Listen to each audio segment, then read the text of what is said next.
Pete just informed me that Dr. Casey has joined us, so I don't see him on my screen, but let's welcome him. Hey, Dr. Casey. Hi, Doc. I'm still. Thank you. Thanks, Seamus. I don't see him. Where is he? He's hiding. He's there. I don't see him either. Yeah, I'm on gallery view. Huh, I can see you guys. I can see There you are. Oh, there you are. There he is. We have 12 Well, people here. We got a big crowd. Nice to see you, Dr. Casey. Thank you. Thank you Nice for to joining see you, us. Dr. Casey. Yes, thank you very much. You know, since Seamus decided to hit on a topic that was one of the things we're going to discuss tonight, maybe I'll just start there. Perfect. Just so everyone else knows, this is not going to be a long lecture. This is going to be short vignettes with plenty of chances for folks to jump in and ask questions. The only thing that I think Tim and Lynn would appreciate is not a long question about your individual things, because sometimes it's not as applicable to the group, but some of the principles are, and I'll try to stick to them. But since we talked about disability, I just wrote an article for the quarterly.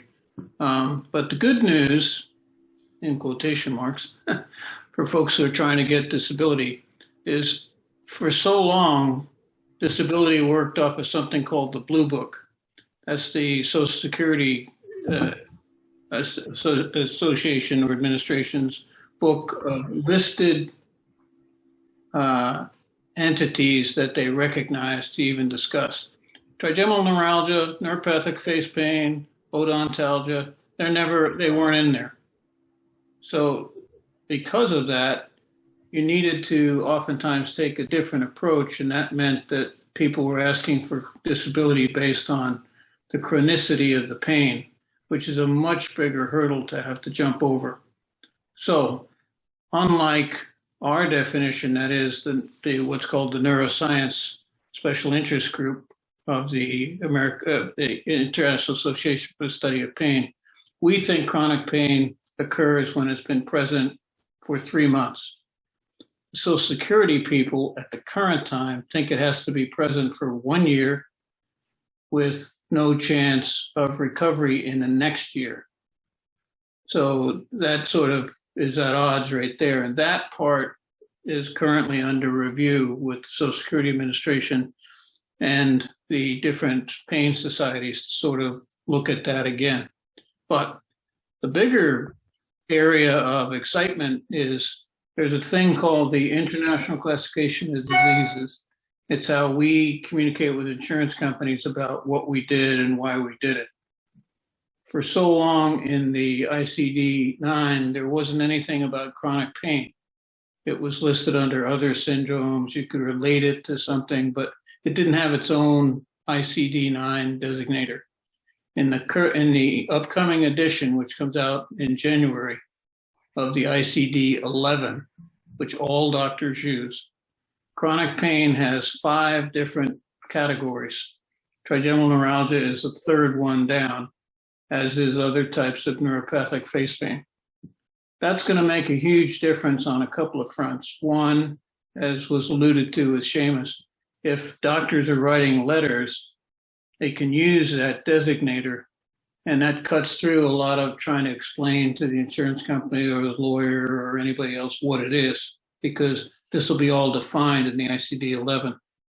Number 2 is once something gets into the ICD system, the courts what are called the administrative law judges who do Social Security, they keep up with this. They don't wait for Social Security, which can sometimes take years with Congress's help to get to the next step. They read these things, they become aware of them through their clerks. And if there's something that the ICD-11 has, they're going to look at it a little more favorably, even the Blue Book notwithstanding, than they were before. Now, as Tim said, that doesn't negate the fact that this is still an area, the idea of pain, disability related to pain, pain that you can't see, which all of you know too well is a real misnomer. You can see it, you can feel it, you can die from it. But nonetheless, the lawyers don't see it that way. If it's in the lawyer's lexicon to understand chronic pain or get an expert such as your neurologist, less so your surgeon. Tim, it was good advice. The surgeons rarely write more than, I saw the patient, I decided he had this, I did the surgery, I sent him away. Because I'm sure a bunch of people on these screens who had surgery found that when it didn't work and they went back to their surgeon, they wound up seeing either the mid-level practitioner or somebody else, and then they were kind of gradually but forcefully shunted off to some other professional, whether it be a neurologist, pain management, or a psychiatrist.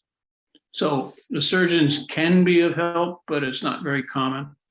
Mark Linsky does, Jeff Brown does, I try to, but some very otherwise prominent people just don't want to get involved, mainly because dealing with the Social Security people is sort of like watching your mother-in-law go over a cliff in your new Cadillac. You're at one point happy, and at the other point you're sad.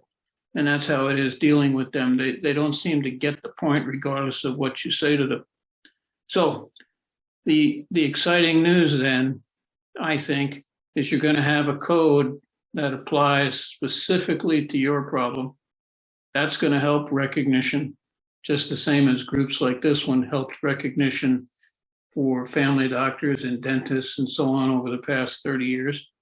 But in addition to that, it's going to allow the legal system, which is all cut and dried, to be able to point to a specific line in a book and say, aha, that's what the patient has.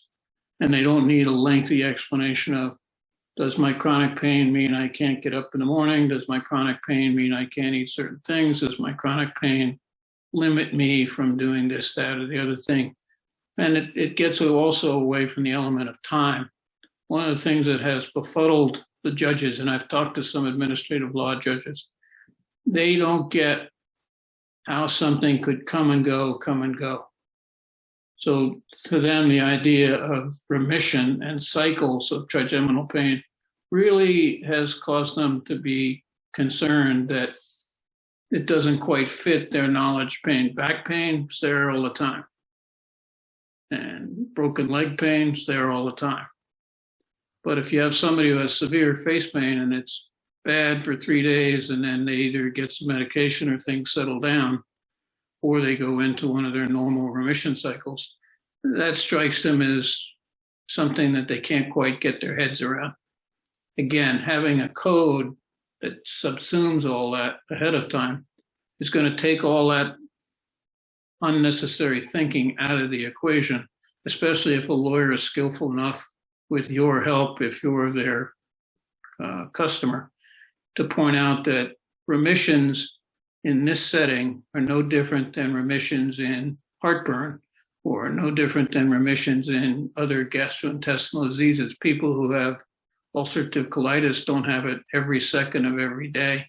They have periods where it settles down a bit. Same idea. So it said I'd talk about disability. That's a capsule summary. So new code, new life, people recognizing that chronic pain is a real problem. And for those who have other than classic trigeminal neuralgia, other codes cover that. There's, as I said, there's 5 new codes. Some of the other codes cover it, especially trigeminal neuropathy, where your pain comes from a previous injury or some sort of surgical misadventure. And there's the MS people who have a different type of face pain based on pathophysiology, but the same clinical presentation, which is why you find that we don't tend to do as many MVDs in MS as we do in other things, because the incidence of vessels being the sole course, not the sole source, not that they're not there, but they're rarely the sole source of pain. So if you're doing an MVD on a person with MS, you need to be very careful that you're thinking that you have 2 hats on. 1, you're going to treat the vessel. 2, you're going to have to treat aspects of the MS. So anybody have questions about disability? Are those 5 codes there now, or they're coming?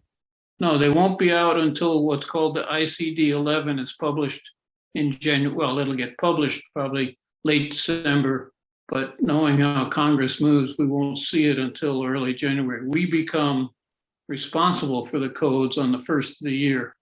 But I've had previous years where they said, you're now responsible for these codes.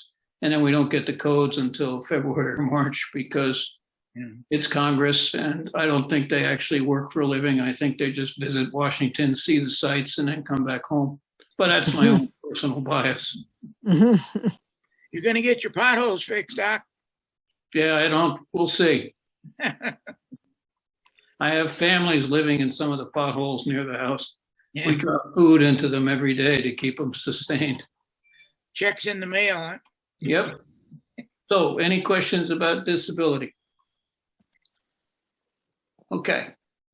So, I said I'd try to get on to a couple of different things. So, one area that's of interest, I think, to everybody is yesterday was yesterday. What are we coming up with? What's for tomorrow?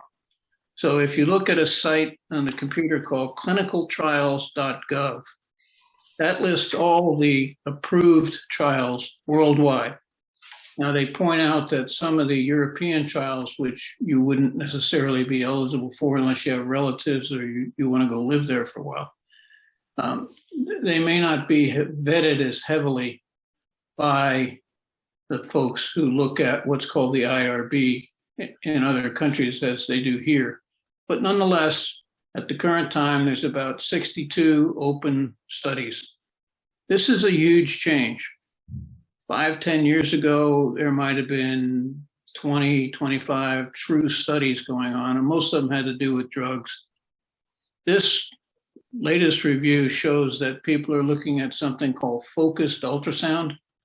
So much the same as stereotactic radiosurgery is an attempt to have a non-incisional approach to the pain. Focused ultrasound, as the name implies, is taking an ultrasound beam, focusing it down to just a couple of millimeters, and then trying to make a lesion in the nerve. So once again, it's an injurious procedure. It does nerve ablation or nerve injury. But it's been used for seizures. It's been used for arteriovenous malformations, which are funny looking blood vessel grapes in the head. And so it's around, it's got a track record, it's quite safe. The problem with the study that's being done for face pain is simply now we have to see, does it really have efficacy? Safety is probably not the issue in competent hands. This study is being done at University of Maryland. So the group in, Virginia, may have some more details about it since they just had a speaker from the University of Maryland come out there and talk to them. Some of the other studies have to do with the old standby, and that is drugs. There are 4 new drugs, Dr. Zakruska, and for those of you who don't know her, Johanna has been associated with this organization basically since its foundation 30 plus years ago, but had then gone over to England and got a very robust group going, and more importantly, a very robust research group. They just tried and just completed a study on a drug. It's a series of letters that fool around with the alphabet and a bunch of numbers, so it's not going to do you any good to tell you. But what they were looking for was a different approach, namely a different approach to how you address the pain signaling phenomena. Was that going to make a difference? Now, where'd this idea come from? How many in the group have what's called allodynia? You touch your face with just your hand, or someone kisses you and it hurts. Yeah, I could see a couple of hands go up. Allodynia, which is broken down from the Latin other pain, means that a non-painful stimulus elicits pain. Most of the time, it's not pain as horrible as the trigeminal pain itself, but comes close. So the question that we always had is, how did that happen? What did that? And there's 2 types. There's the peripheral type and the central type. And that's not important to you because they ultimately clinically look the same. But it said that 2 different types of fibers were carrying the message back to the brain, namely to the thalamus. That's the area where you begin to experience pain as an unpleasant and what we would call an aversive event, meaning you're going to try to get away from it or do something about it.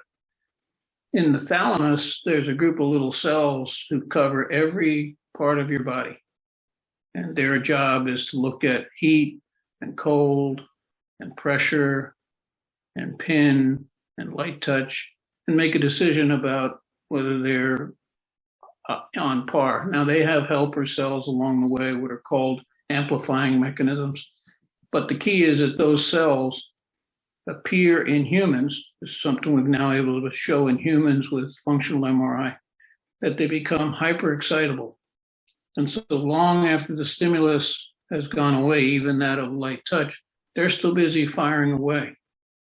There's a study that was done, it's a single study, so we're waiting to see if somebody can duplicate it, that showed that even face pain patients, both typical and type 2 patients, when they're imaged, even when they're not in pain, these cells appear to be kind of grumbling and rumbling in the background. And I say grumbling because one of the things that I learned from Dr. Janetta is how many times we'd say to a patient in the office, did you kind of have a day or two of this grumble where you kind of thought something was coming and you weren't quite sure, or you get up in the morning and you went, uh-oh. You just kind of had a sense that today was going to be a bad day. And a significant amount of the time, people would say, yeah, how'd you know? We think that that's the cells beginning to ramp up.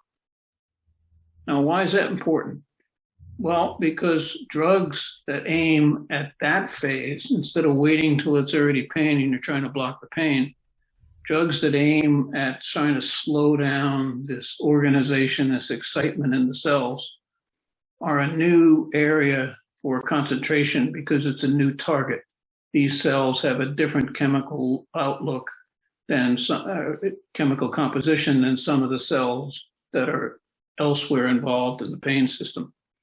So, for example, 2 or 3 of the studies I talked about are actually using high-dose dexamethasone and intravenous lidocaine. Now you'd say to yourself, I get lidocaine to, into my skin so I can get sutures or get cleaned up, and I get, taking a steroid. But what's happening is when these cells are firing and these different nerves are firing, it appears that their inflammatory response, inflammation or some form of autoimmune response occurs with all pain. That's a natural response. So I'm sure there's some people in the group who've taken in the past a steroid when they've had an acute bout of a neurologist has given it to them and they've gotten some relief. And previously we made the mistake of saying, well, they probably just got the steroid high and it covered up the pain. But now there's pretty good proof that the steroid is changing some of this changing this inflammatory state and making it less inflammatory. And there are chemical measurements that were done to show this. In addition to that, there's the fact that as the cells sort of get together, electrically they have to start talking to each other a little bit more rapidly. And the chemical that they use to do that, glutamate, is susceptible to being slowed down. So if you're familiar with what are called SNRIs, selective norepinephrine reuptake inhibitors, and SSRIs, selective reuptake inhibitors, serotonin reuptake inhibitors. This is where they come into play. This is where they can probably do their best work, back in the thalamus and in that area where everybody's kind of getting themselves all excited and revved up. As that suggests, you can't expect to take them on demand and say, all right, my pain just started, I'm going to take them and it's going to ramp them down. First of all, it takes them a while to get into the system, and more importantly, getting it into your bloodstream. If you don't already know this with your neurologist, one of the things you can educate them is blood levels in face pain are a waste of time worrying about them. There's 2 ways to look at the medicine. Did it help me? And did it make me goofy? 1 tablet makes somebody goofy, even though their blood level is incredibly low. They're still not going to be able to take it. If 30 tablets helps their pain but doesn't make them goofy, and their liver function tests stay okay, then they can stay at that dose. So we've known this for a long time as surgeons and pain people. The neurologists, not so much, because remember, for them, many of these drugs are being used for their primary indication, depression or things like that. So then they're sticking to the levels, or for the anti-seizure medicines like oxycarbamazepine and carbamazepine, they're always focusing on that narrow level. But one little anecdote that you can tell your neurologist, if they say, oh, I can't give you any more Tegretol, your level's close to 14. Dilantin, which is one of the most famous anti-seizure medicines, been around since 1938. Does anyone in the group know how the level of 10 to 20 was reached? So a neurologist friend of mine, Bill Copeland, who's out now on the West Coast, but worked here for a long time at DRH with me. He was at the meeting where how they decided the level was 20 neurologists in the room talked about it, and they picked the number. They just picked it. No science, no actual measurements in the lab. And that appears to be true for at least 2 or 3 other drugs, in the sense that they get an idea, for example, Tegretol, it's 8 to 14, that it needed to be a narrower thing because people got goofy above 14 more frequently than not, and below 8 didn't seem to do much for the seizures. So a lot of these drug levels are nice to have, and probably nicer for the lawyers so they can make a mess when they want to see if they can castigate the doctor or the patient. But the fact is, they themselves are not useful to you. Instead, it's conceptually, what does the drug do? So in the case of the SNRIs and the SSRIs, you need to be taking them regularly for them to affect your central pain. So if you have bad allodynia, or its sister, so to speak, called hyperalgesia, which means that if you stick, like in the office, I don't stick people's face with a pin, but when we used to, they would cry out like we just stabbed them with a knife. That's hyperalgesia, light pinprick, like a needle that you might get the flu shot or something. Shouldn't evoke this horrendous pain that you almost fall to the floor. So that's hyperalgesia, allodynia. The two taken together define neuropathic pain. And one of the areas of confusion for the group, I'm sure, is for a long time, people said, well, there's neuropathic pain and there's trigeminal neuralgia. No. Neuropathic pain, if you're in the classroom, teacher writes neuropathic pain on the top of the blackboard. Going down underneath the blackboard, number 1 would be trigeminal neuralgia. Number 2, atypical face pain. Number 3, and you go down the list, nerve injury, neuropathic nerve injury pain. Number 4, polyneuropathy, which is a disease process where throughout the body the nerves are affected by, usually we think, a metabolic issue. But the point is, all of your face pain is neuropathic. So when you're reading about it and you're trying to find out, what's new for pain of my type of pain, expand it a little bit beyond trigeminal neuralgia and make sure you're looking at what's new for neuropathic pain, because that's what you have, neuropathic pain. And so, as I said, SNRIs, SSRIs, and then our old friends, the tricyclics, which, here's an example back to that point I was making about levels. Many neurologists, if they're giving you amitriptyline, nortriptyline, imipramine, desipramine, they'll give you a dose of 5 or 10 milligrams because that was the old antidepressant dose. And everybody used it for depression, and it wasn't a very good antidepressant, so they've been replaced by fluoxetine and Cymbalta and all those guys. But what's important is that dose isn't going to, that would be like taking 1 Tegretol a day instead of 5 or 6. It's just not going to give you enough bang for your buck. So you need a dose that fits your body weight, and you need a dose that fits your pain. Those are 2 separate but related goals. And so when you're talking about that fits your body weight, if you're the average person of 70 kilograms or 150 pounds, then a TCA like amitriptyline, you should be taking 50 milligrams a day. But you can go all the way up to 450 milligrams a day. Again, you can go up only if the drug lets you stay sentient and able to do what you want. And as you're escalating, it's doing more and more on the pain. With the other drugs, desipramine and imipramine, they start at 10, 20, 30, 40, and work their way up. Those last two, desipramine and imipramine, people are a little less clear on what the ceiling drug dose is, because nobody uses them very frequently to push them all the way to ceiling, or what's called toxicity.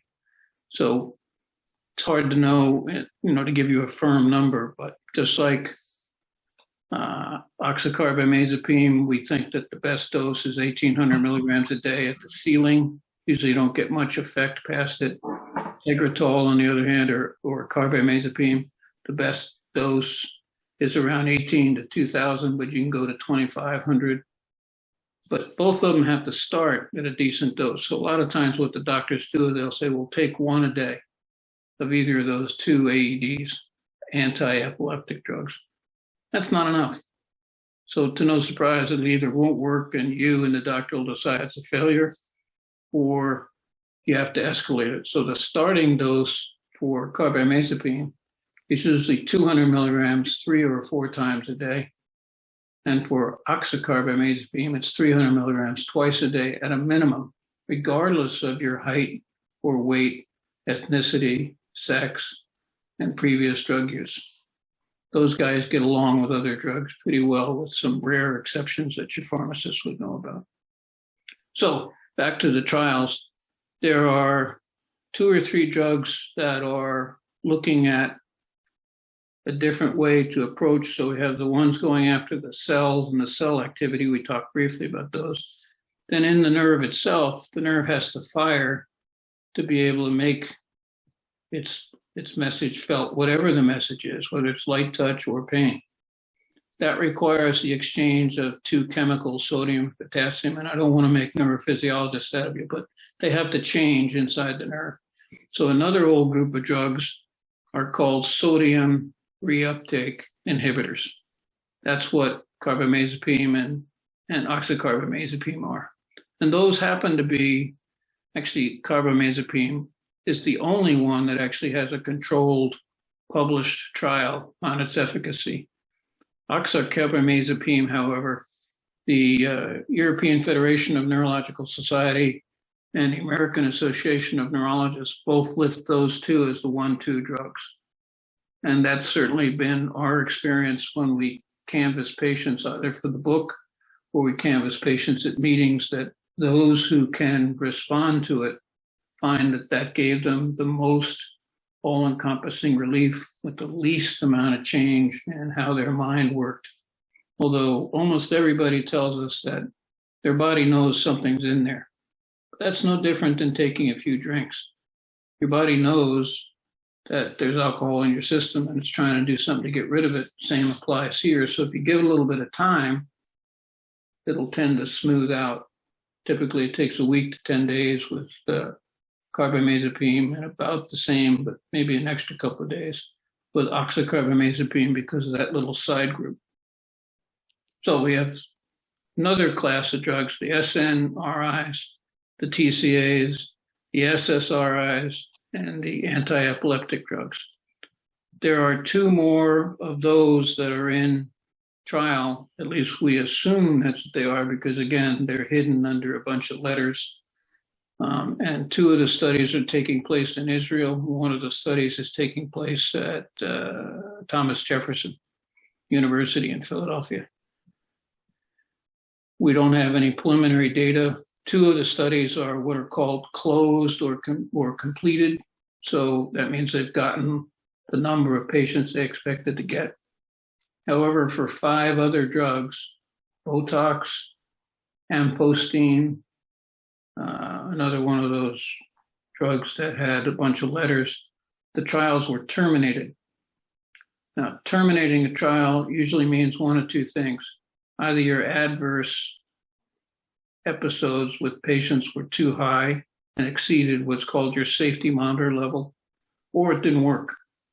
At each stage in any drug trial, you've sort of said drug A should help, against this problem. And you have interim places where you check, is drug A hurting the patient or helping the patient, hurting the patient, helping the patient, especially if you're doing what's called a safety and efficacy trial where you're gradually increasing the dose. If you find that it's not helping time after time after time in the vast majority of the people who are in your study, then you terminate. Why did I mention the baclofen? Well, because there's 2 more studies underway on intraoral as opposed to subcutaneous on the face baclofen. But the general experience so far, I said baclofen, Botox. The general experience so far is that botulinum toxin is not giving enough bang for the buck, not hurting anybody. That's good news. But it doesn't seem to be helping enough people often enough for people to start saying, yeah, we're going to go to that. Now, the last one I want to talk about is an old standby. At the University of Pittsburgh, when I was there, a fellow named Fromm was working with Dr. Jen and I, a very bright guy. I'm not sure why he worked with us. He was so bright. But in any case, he said one day, I think the use of a specific type of baclofen called L-baclofen, as you know, for those who remember high school chemistry, there's an L and an R. It's called isomers. And the L isomer is very different than the R isomer. Most baclofen that's prescribed in this country is a combination of the two, mainly because it's cheaper to make. And that's not a slam against anybody. It works perfectly well for spasticity, which is what it's sold for. But for efficacy in certain types of face pain, back to we think the cellular activity, but perhaps something to do with the cells getting their message to come down the pipe. L-baclofen appears to slow that process. And that's what the trial's about. That trial is open and recruiting. I forget where. That might be Thomas Jefferson as well. But the point is that for those of you who are on drugs, you've tried 20. I heard Seamus suggest that he was on a bunch of them and they didn't work. There are more coming down the pike in the short term. People are trying to get to these a little more quickly. Other therapeutic things that are being done in trials is this old, we've gone around with this maybe 10 times, radio frequency versus pulsed radio frequency. Radio frequency, for anybody who's had it, you go to sleep, put a needle in your cheek, put it through the little hole that your nerve uses to get out. You set the little electrode directly next to the nerve, and you gently heat it to a set temperature. You have what's called a thermistor tip, which keeps monitoring the temperature at the tip. When it gets to a certain temperature, you hold it there for 30 seconds, then you quit. Dr. John Tu was the international expert in that. He's part of the MAB still. John's done easily 8,000 or 9,000 of these. He made a couple of points. If you're going to get radio frequency, you should wake up numb to light touch. So in other words, when you wake up, if you take a tissue and you rub it on your face, it should feel like you've just left the dentist's office, because that's how we determine efficacy. And unfortunately, when a lot of people tell me, I had radio frequency, it didn't work. And I say to them, when you woke up, was your face numb like the dentist? And they go, no, my face was fine. Well, then they didn't have enough. Problem is, the nerve is like a piece of meat. When I cook steak, my wife has to watch over my shoulder because I'll burn it in 4 seconds if I don't pay attention, and I never do. The nerve is not terribly dissimilar. If you're trying to heat it enough to break down some of its proteins, not every nerve is going to break down at the exact same point. So you have to figure out the thermistor tip temperature. Too high and you'll cook human tissue. So obviously you don't want to do that. But you might do it once. And in some centers, I don't happen to do it this way, but some centers will wake you up on the table. You'll notice this giant needle sticking out of your face, which is a little bit scary. But they'll take the thing, the light touch, and they'll see if you can feel light touch. They usually use a little brush. And if you can, then they'll do another lesion. If you can't, we're done. Others of us who are trained at different centers will do a lesion on Monday. We'll wait 3 days for the proteins to break down and give us our final result. And if necessary, repeat it. And I know you said, oh my gosh, how many of these am I going to have?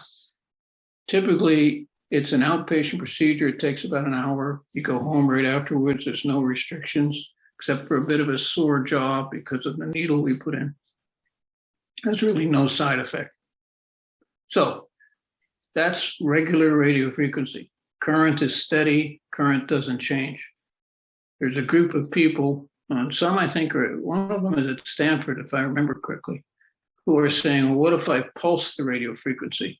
On, off, on, off, on, off, on, off. Is that going to be more efficacious? In back pain, in knee pain, there was always this sense, because it's used in those areas as well, externally, not with needles inside, that there might have been some better response. Or if it wasn't a better response, it was a longer response. So it's always hung around on the edge as something people just want to know about.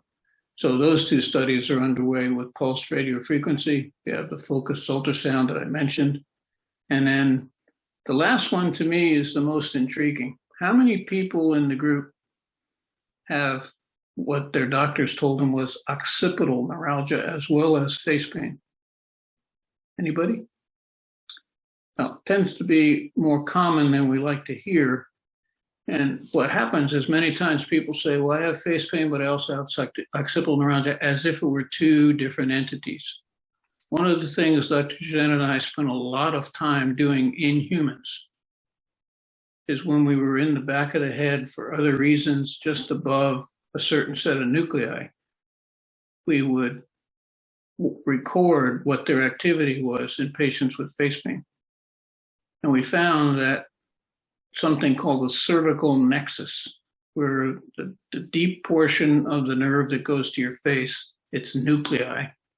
And the nuclei that cover the back of your head, the two nerves, greater, lesser, occipital, they're sitting right on top of each other.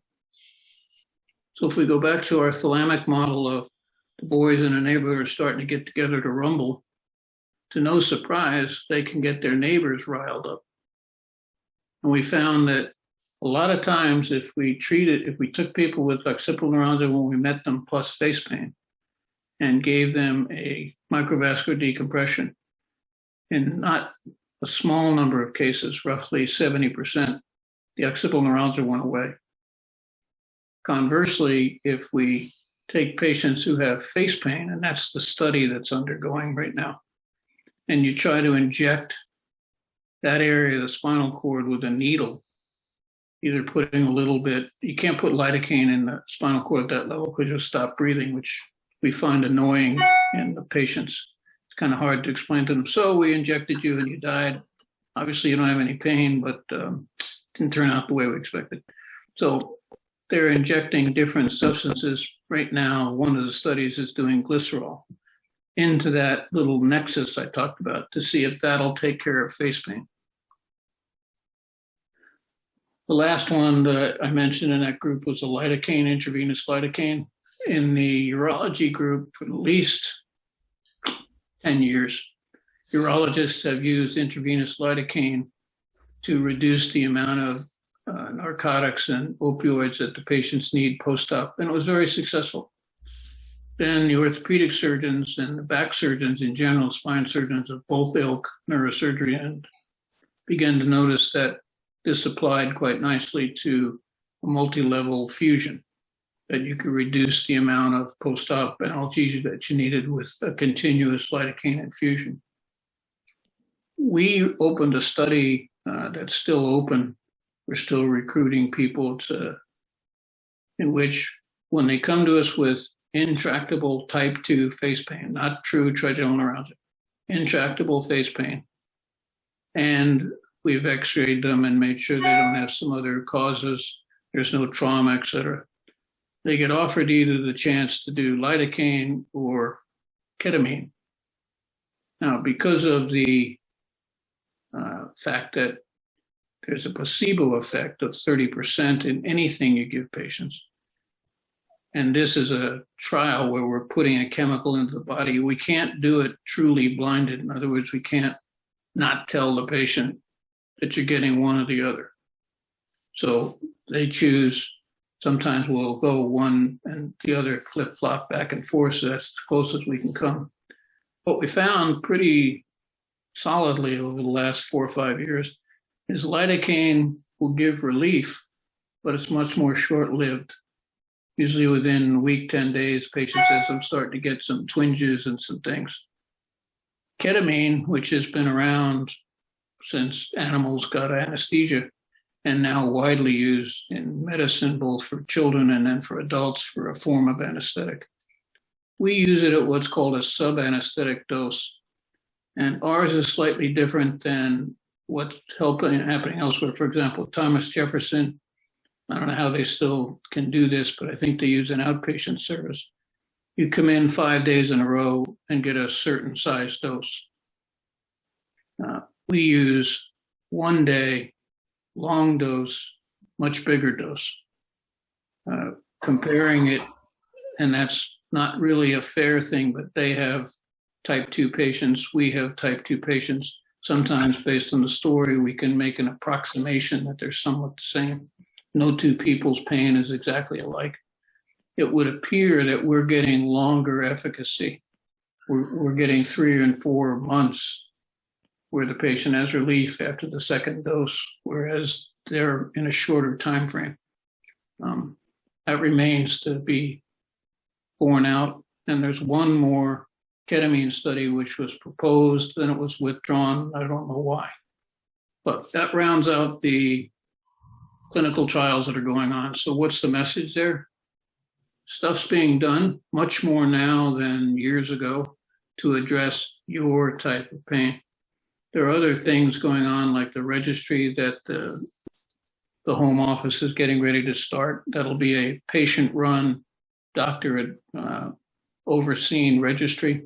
So we're going to spend a lot of time making sure that we get people into the right categories. Otherwise, it's garbage in, garbage out. But things like that are going to allow us to begin to identify what areas of our patient population are we not addressing?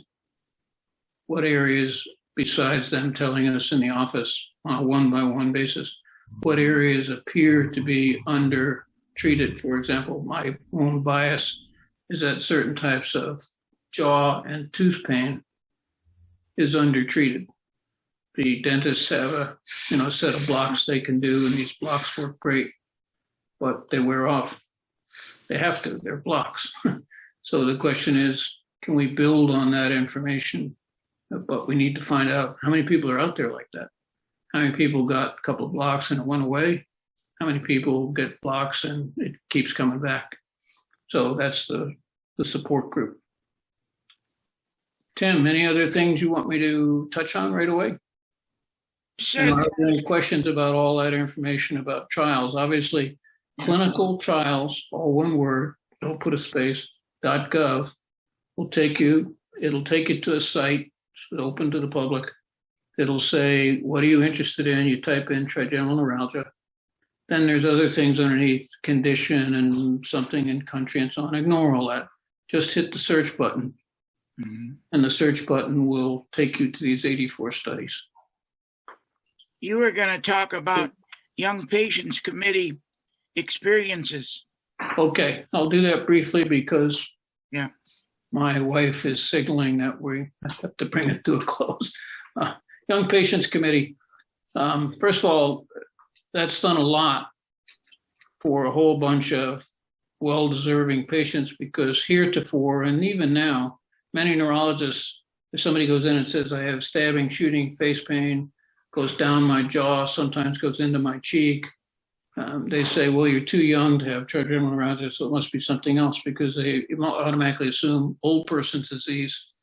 Well, as many of you know and many of you have experienced, that's not true.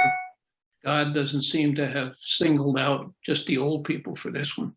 And by old, that's in quotation marks, don't get excited, everybody. So it would appear that in every age epoch, there appears to be the potential to have trigeminal neuralgia. What the young person's group did, because they're looking at a specific millennial Gen X group, they discovered that the numbers are higher than we thought. Mark Linsky, for example, because he's our champion with the kids, this is people under 10, he's finding a large number of people 10 and under who have severe face pain. And they're very different at surgery in terms of the pathophysiology, and they don't tend to respond to medications. And there's a lot of other things we won't go into here.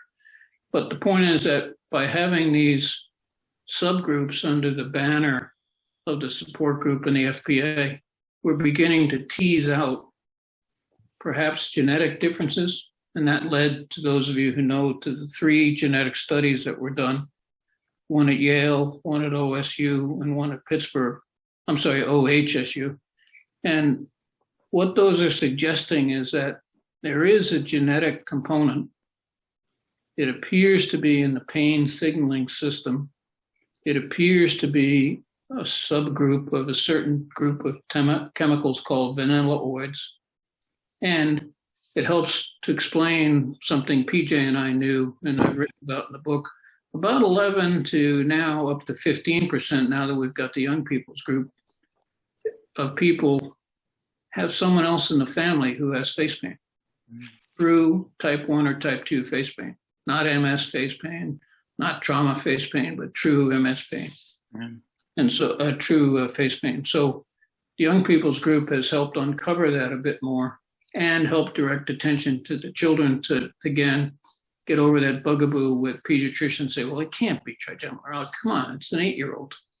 And yet you're all familiar if you've read the quarterly and some of the things that come out of the younger 8, 10-year-olds in England who had just unbelievably difficult roads towards success and sometimes not as successful. And this is, again, what the registry is about, trying to figure out if we do an MVD on an 8-year-old, is that different than an MVD on a 48-year-old? And then more importantly, if we do an MVD on an 8-year-old, like the example of MS I used earlier, do we have to treat 2 things? Has their central system acted differently because of the barrage of pain in a developing system, as opposed to a 48-year-old who has, we think, a fully developed pain system? So that's what the young persons group has brought to you all. In other words, new avenues to look down and try and learn more. And then a pretty firm belief that the genetics of face pain appear to be hereditary.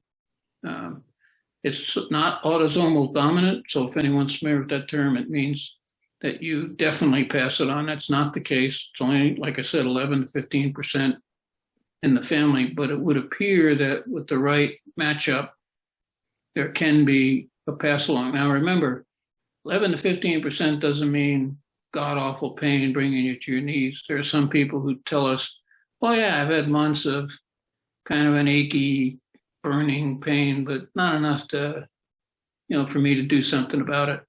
And it stays that way. We have some people that we've followed now for 10, 20 years, and it doesn't seem to do much more, but that's face pain. And they have allodynia and they have hyperalgesia, so it's neuropathic face pain, but it doesn't seem to explode. So that's what the young persons group did for you. That's great. I have a couple, but let's open it up. What about other people? Are there other questions out there? Seamus has a question. I was gonna ask one quickly about the disability thing. I know, like you said, you don't want to get in the weeds too much on certain cases, but in mine, it's kind of frustrating because, like you said, there is Mark Linsky here. I don't know if I should try and see him. It's just since 2012, I've been in an appeal. I've seen, so then it finally went to the state federal judge, like you said, the first ALJ. He tried to say, okay, you could have a job if you had rare conversation with others, 3 other crazy stipulations. the federal state judge was like, look, how could someone do all that? We as judges, I know there's conflicting opinions, but we have to figure out what's, so then he sent it back as an open record. Then they heard me again November of last year, and then we had to appeal it again. That ALJ tried to just be like, oh, he was in some simple fight.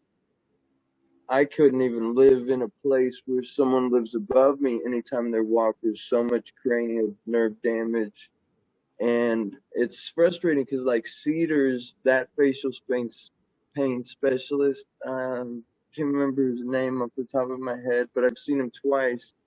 You know, he's diagnosed, like, these all nerves are messed up. He thinks maybe there's arthritis in the temporomandibular joint.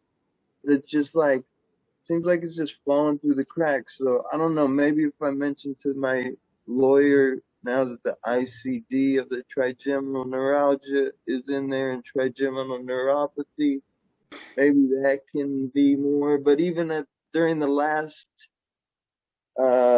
trial with the ALJ, it was over the phone, and I kind of even tried to speak up and be like, look, Judge, I can't even live where I'm at from the person walking. How can I get a job? And my lawyer was like, look, don't interrupt the judge. And I'm like, I'm really not. I'm just trying to, and I'm thinking, why isn't my lawyer speaking up for me? So I don't know, is my lawyer bad? Because he got paid like $9,000 for proof. Yeah, I wouldn't conclude that. I would say two things based on what you said. Yes, see Mark, because you've got people giving other diagnoses. That'll definitely confuse the judge if somebody's saying, well, maybe it's TMJ, maybe it's this, maybe that. Many other the people on this screen have had the wrong or different diagnosis given, but here, legally, they don't like 5 diagnoses, they like 1. So I'd see Mark, find out what you have. And then secondly, the lawyers that I've talked to in preparation for the article said that unfortunately this is like probate for an estate. You have to go and you have to go again, and you have to go again. It's just one of those things where you just have to keep pounding away until you get the judge who listens to you or listens to your lawyer's story. Have you ever tried ketamine, Seamus? My doctor one time wrote a script he was like, let me try and write a script for 4 pills. And then I went to Walgreens and they were like, we can't fill it. So then I was like, pillows? Okay, let me stop you there. The problem with ketamine for everybody on the screen and any of the friends you talk to in this group, there's a drug called Spirato, which is sold for depression. It's ketamine. The problem is it's an isomer. It's an L isomer. That, again, like the other isomers, the L isomer itself does not work for pain. It's been studied. You have to have both of them, what's called racemic ketamine, and it's not made in a spray. So A, you can't buy it over the counter. They are selling pills in Europe. There was reportedly the chance that the FDA would put them under an EUA in this country and we'd start seeing them. That's a racemic ketamine. The stuff we give by infusion, which I think Tim was making allusion to, that's racemic. So I just want to make sure everybody understands this. The nasal spray is a waste of your time. If your neurologist says, well, here, try the nasal spray, you can tell them, thanks, but that's the isomer and it doesn't help. As you know, you have to spend as much time educating them as you educate each other in the support group. Does Linsky do ketamine infusions? I think he has somebody at his place do it. Yeah, pain people. Yeah. Can I have a question on ketamine? Sure. Is there side effects to ketamine? Bad side effects? No, remember the person giving infusions. Even when I give it, I don't, that's one of the things, I'll change the dose rate to avoid confusion. Does me no good if the patient got his ketamine and then can't leave the hospital for 5 hours because they're too confused, they can't walk. So no, it's just, that's a matter of the skill of the person infusing it. So I hate to do this, Tim, but I'm under orders to cut it short. We appreciate you, Dr. Casey. Thank you so much. Didn't you know that normally you spend 2 to 3 hours with us each time at Beaumont, which we are very appreciative. Not picking on your wife, just reminding people how much value you've been to us. And Aaron, we'll, do you have a question? and we'll do Thank it again. you. Thank you so much, Dr. Casey. Thank you. Dr. Casey. Good night. We'll Night. email you